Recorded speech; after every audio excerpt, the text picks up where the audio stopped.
Shalom saudaraku, hari ini saya mau memberikan kesaksian tentang seorang ibu yang saya kenal di rumah tahanan di tempat saya melayani. Sebelum masuk rumah tahanan, ibu ini hidupnya mencari nafkah untuk 4 orang anaknya. Sedangkan suaminya tidak memberi nafkah dan sering tidak pulang karena mempunyai wanita lain. Ibu ini sangat bersabar sampai suatu hari dia menemukan suaminya bersama wanita lain di rumah keluarga suaminya. Apa yang terjadi? Karena merasa terhina dan sangat emosi, maka ibu ini pergi membeli bensin dengan niat membakar suaminya di depan keluarga dan wanita yang menjadi simpanannya. Dia datang dan menemui suaminya itu dan langsung menuang bensin serta menyulut apinya. Maka terbakarlah suaminya dan tak tertolong lagi hingga meninggal di depan matanya. Akhirnya ibu ini dipenjara. Apa yang terjadi setelah ditangkap? Setiap malam ibu ini berteriak-teriak minta tolong karena kepanasan. Dia merasa terbakar, sepertinya suaminya membakar dia. Dan dia menjadi tidak bisa berjalan.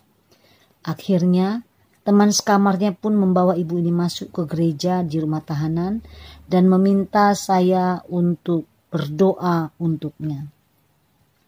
Melihat kondisinya yang saat itu sangat memprihatinkan, dia tidak bisa berjalan, tidak bisa tegak, dan sangat ketakutan. Maka saya coba mendekati dan menanyakan apakah dia bisa menceritakan kronologis apa yang telah terjadi. Terbata-bata dia menceritakan bahwa dia sudah membakar suaminya hingga suaminya meninggal. Kemudian saya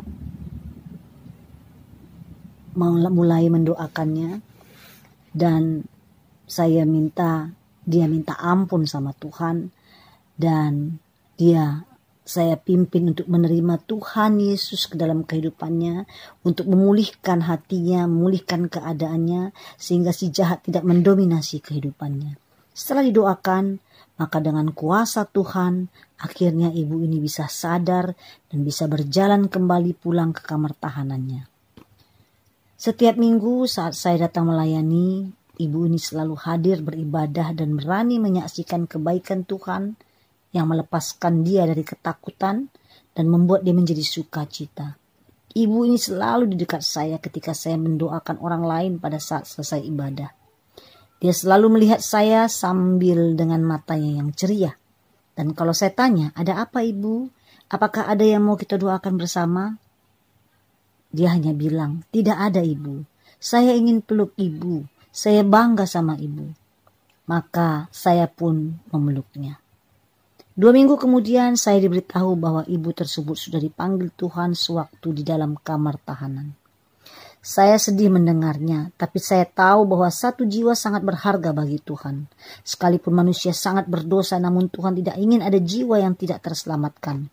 Karena untuk kitalah Yesus harus tersalib di Golgota.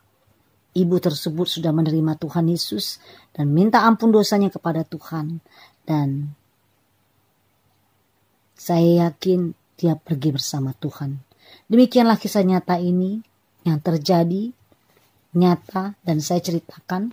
Semoga bisa memberi semangat buat kita semua untuk bisa mengasihi sesama kita tanpa memandang keadaan sesama kita, sehingga kita bisa berdoa bagi mereka.